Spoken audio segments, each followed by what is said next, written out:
This is The Big Picture, an official television report of the United States Army, produced for the armed forces and the American people.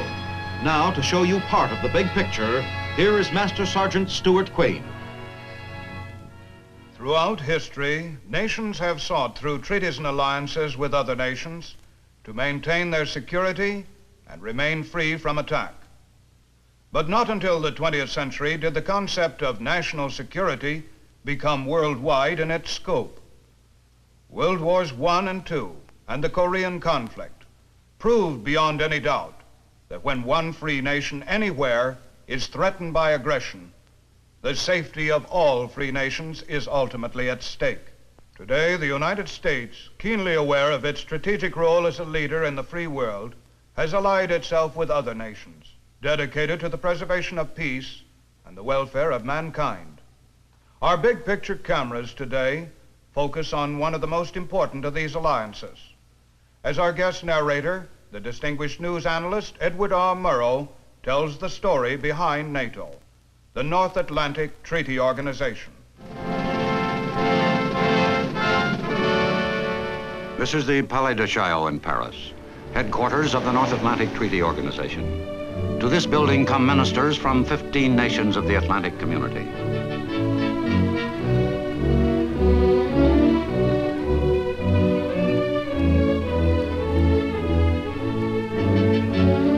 They speak different languages, have different cultural backgrounds. The countries they represent vary in size from very small to very large. But here, all distinctions fade. All the languages become one, the language of hope. Why do these nations ally themselves with NATO? Why NATO? And why must this organization continue to exist?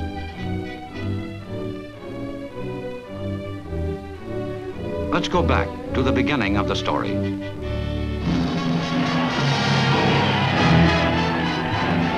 May 1945, the war in Europe came to an end.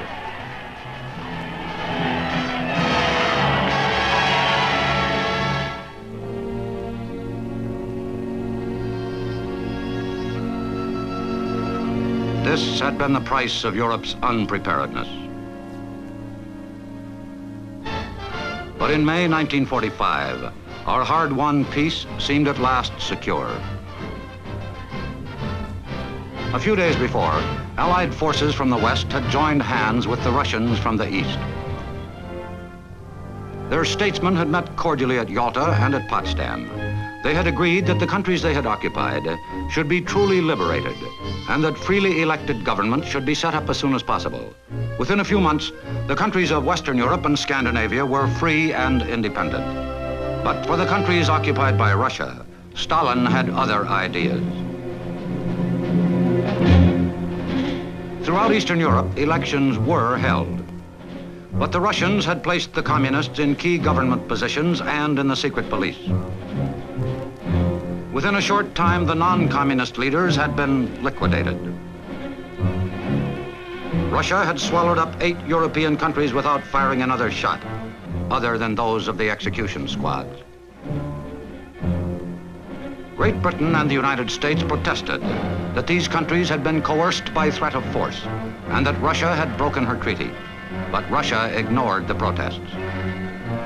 Stalin knew that the greater part of the Allied forces had gone home, leaving their arms to rust in the fields of Europe. In the West, men were impatient to be demobilized. The war was finished, and they had other work to do.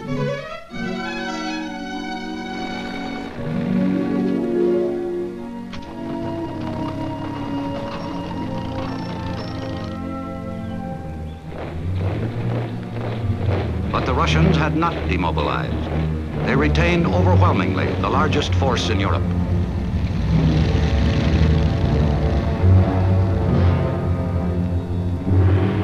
The small group of men in the Kremlin had long ago dedicated themselves to the spreading of communism by all possible means. They knew that an army can be used not only to fight wars, it can be used to intimidate. To the south lay 2 more possible victims, Greece and Turkey. In March 1946, the Russians denounced their treaty with Turkey. They offered to renew it if the Turks would give up part of their territory and allow the Russians to establish bases controlling the Bosphorus and the Dardanelles. The Turks refused. In Greece, the communists had already started civil war.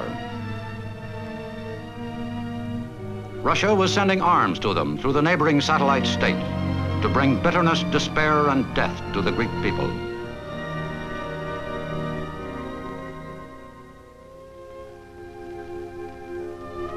If Greece and perhaps Turkey were not also to be swallowed up, help had to come from the West.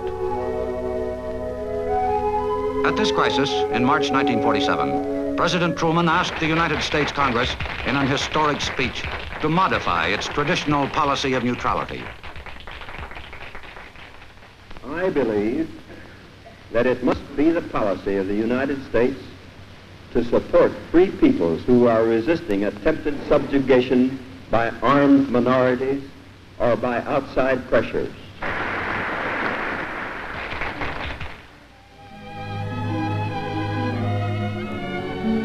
Only Czechoslovakia, of the countries behind the Iron Curtain, had thus far preserved some independence. After the war, the Russians had had to reckon with the popularity of President Beneš and his Foreign Secretary Jan Masaryk. They were liberal-minded men who believed that it was possible to be friends with the communists without succumbing to them.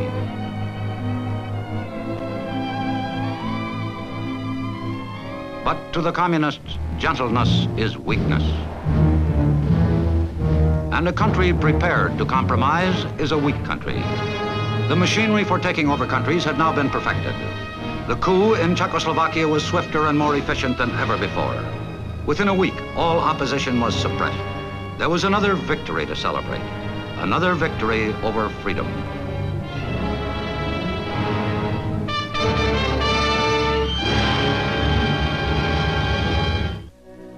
President Beneš was allowed to retire to his country house. He died there, a broken-hearted man. One morning, on the stones under his bedroom window, Jan Masaryk was found dead.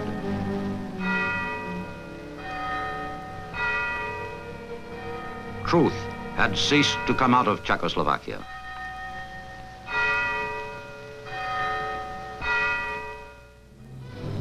The nations of Western Europe were forced at last to realize that they must combine to protect their own liberty. 3 weeks after the fall of Czechoslovakia in March 1948, the Brussels Treaty was signed by Great Britain, France, Belgium, Luxembourg, and the Netherlands. These 5 countries pledged themselves to help each other in case of attack. But Western Union, as it was called, was not strong enough to deter the men of the Kremlin from their policy of aggression. In August, Russia decided, on a trumped-up excuse, to cut off the Allied sectors of Berlin from the West.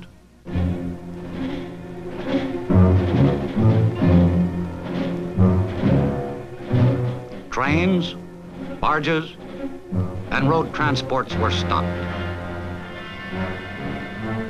The United States, Britain, and France were responsible for 2.5 million people in Berlin. Now their food and fuel for their homes and factories could no longer be brought to them overland, unless with armed protection and at the risk of war. It seemed that they, too, must be at the mercy of the Russians. But the governments of the West did not give way.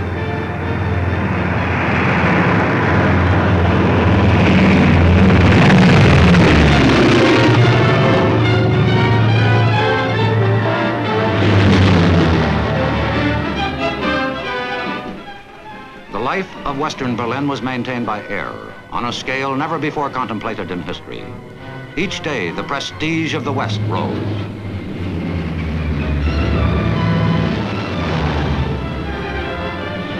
After 9 anxious months, the Russians lifted the blockade.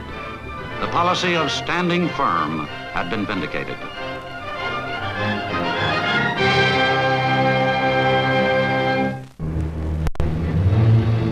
The Russian cynical blockade of Berlin had brought Europe to the brink of war. It was at last clear that only a strong defensive alliance could deter them from further adventures. On 4 April 1949, The North Atlantic Treaty was signed by Norway, Denmark, the Netherlands, Belgium, Luxembourg, France, Italy, Portugal, the United Kingdom, Iceland, Canada, and the United States.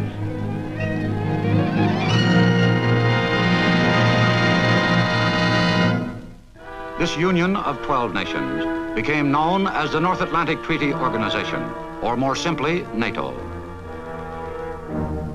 They were sworn to stand together against aggression. An attack against one would be an attack against all.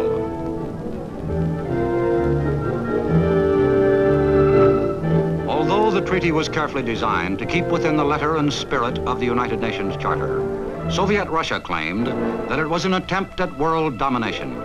But while still accusing NATO nations of intended aggression, they themselves, frustrated in Europe, turned to the Far East, to Korea.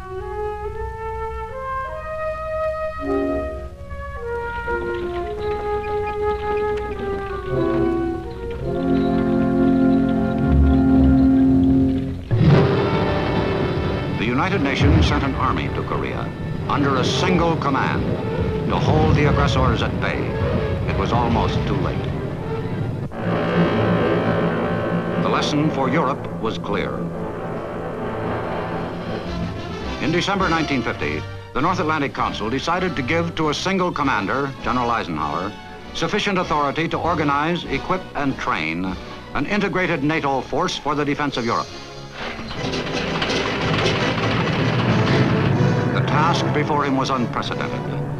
Though each of the NATO countries would see to the supply and support of its own national forces, the Supreme Commander would be responsible for their coordination into a single international force, a power and a responsibility unique in time of peace. As he put it, he would go knocking at the door of each country and ask, "Tell me what you are willing to do for the defense of Europe."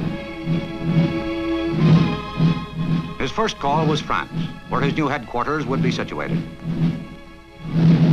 He must first discover whether it was militarily possible for Europe, with her strong individual national traditions, to raise a sufficient force to defend them collectively. On 9 January, General Eisenhower left Paris for Belgium.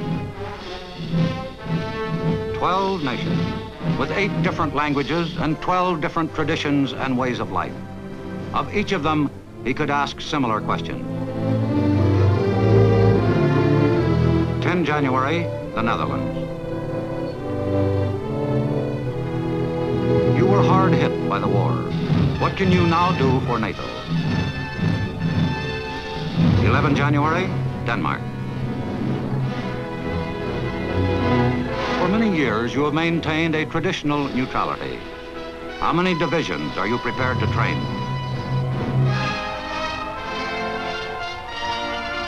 12 January, Norway. Your mountains require a special form of defense. Could every able-bodied man be mobilized if war came? 13 January, Great Britain. You have Commonwealth commitments throughout the world. But what forces can you contribute for the defense of Europe? 16 January, Portugal. From your strategic position on the Atlantic seaboard, what help can you give NATO?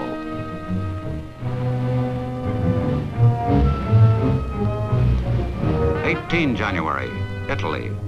Are you prepared to rebuild your Army, Navy, and Air Force up to the limits set by the peace treaty? 19 January, Luxembourg. You're a small country with a great steel industry. How can you help rearmament?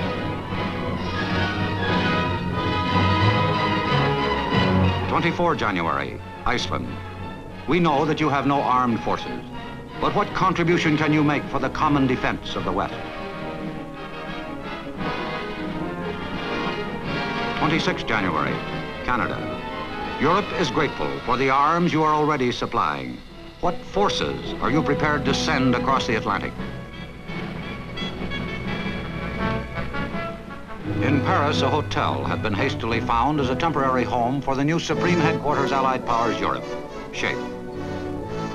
There, General Gunther was already at work. An international staff of officers had to be assembled and a plan prepared for the defense of Europe. The task was immense. At that time, SHAPE had at its disposal only about 1,800 aircraft, 15 airfields, most of which could not handle jets, and 14 ill-equipped divisions. Against these forces, Russia was known to have at least 175 divisions under arms and 20,000 planes. General Eisenhower, when he arrived, asked one of his advisors what the Russians needed to march to the Channel. General, he answered, all they need is shoes. So much for the beginning. Yet, in spite of the urgency, when General Eisenhower and his staff sat to plan, they planned for a long haul, for they realized that if democracy were not to destroy itself by its very efforts for defense, the build-up had to take time. All the plans of the military would come to naught without the overall long-term planning of the civilians, the representatives of the NATO nations, and NATO's permanent staff. The future strength of the alliance depended entirely upon what the peoples of its member nations could afford to give, and give of their own free will. It meant hard work, sacrifices, and above all, give and take. The difficulties were innumerable, complex, and often seemed impossible. But with the months came results. One by one, the myriad problems of armaments, logistics, and supply were overcome. From Britain, Canada, and the United States arrived divisions to augment the growing forces of the continent itself. The sorely needed airfields and the pipelines to supply them turned from mere blueprints into fact.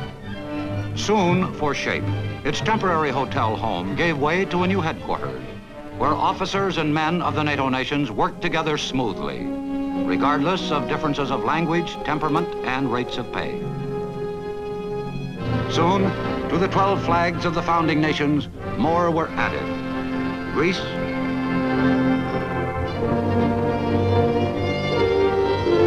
Turkey,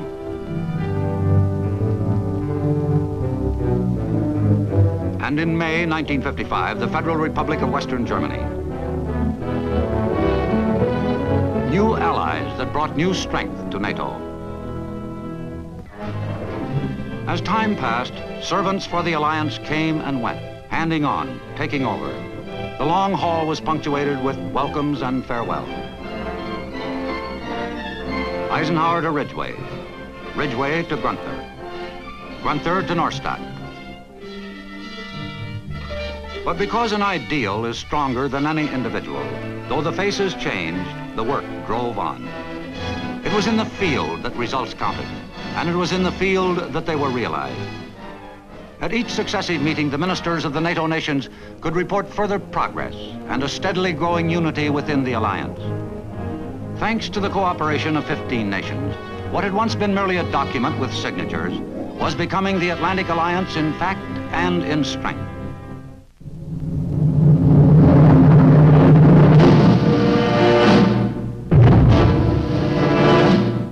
Steadily, the clouds of fear that had hung over Europe were lifting. Vigilance and readiness were paying off.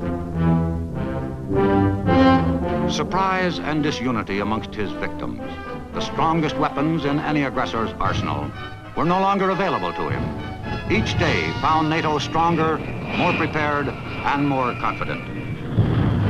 Though the strength was not yet what NATO would have liked, already a would-be aggressor must count the cost. For now, should attack come, the Atlantic allies could call in their defense not only upon conventional weapons, but also upon a whole new arsenal.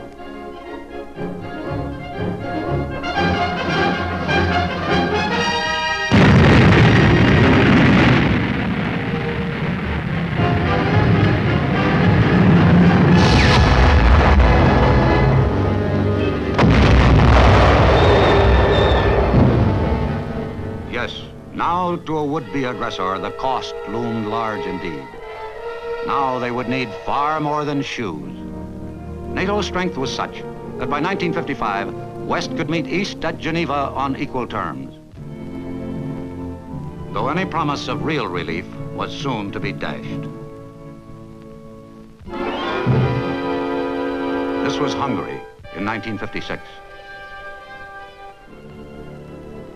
This was Budapest, exhausted by Soviet domination and denied their freedom, the people of Hungary rose in protest.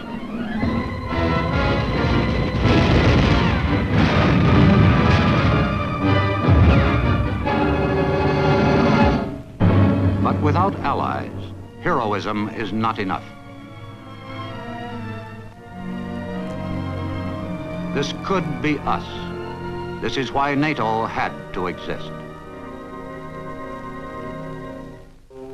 The members of the North Atlantic Treaty Organization, gravely concerned over increasing Soviet military power, gathered in Paris in December 1957 for a crucial conference.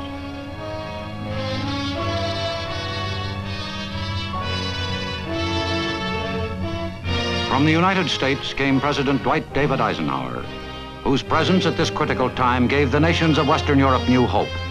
For Ike, this was a homecoming.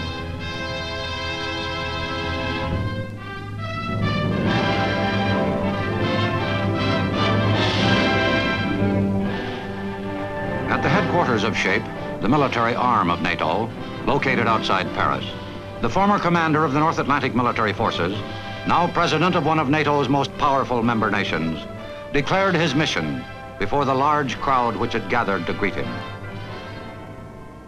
Frankly, I came out here because of a special kind of sickness, one that afflicts the aged and the young, homesickness. I was homesick to see this home that was built for Secker and his staff, an agency of NATO. This home was built by a great number of nations to be the headquarters of that military shield that must always belong to NATO so long as there is any menace to the freedom of the Western nations. And now, once more, at the Palais de Chaillot, which housed the Western world's hopes for peace, they gathered. The men of goodwill who bore their people's mandate for freedom.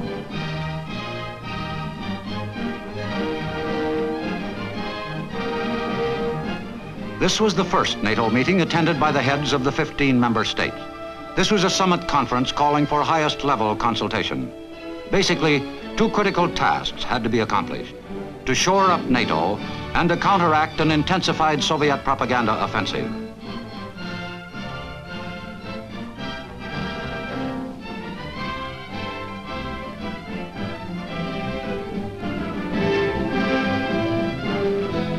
A major interest of the United States in the NATO meeting was the question of integrating into Western defense the intermediate-range ballistic missile as a deterrent to the Soviets, whose long-range missile had for the moment thrown a shadow over the world.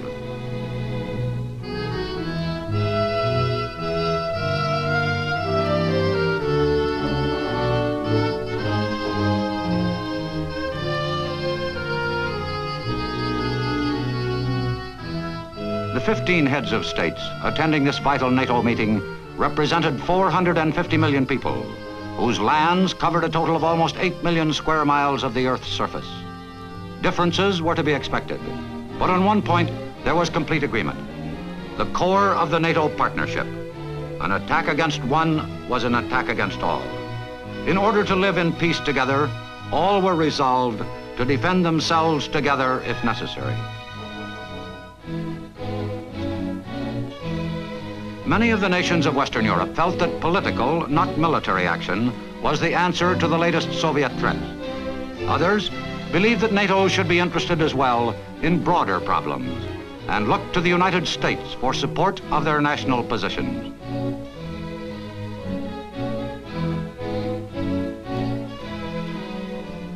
President Eisenhower's words were the high point of the conference. There was no mistaking Ike's sincerity and determination as he spoke. We have demonstrated a will for the spreading of the blessings of liberty.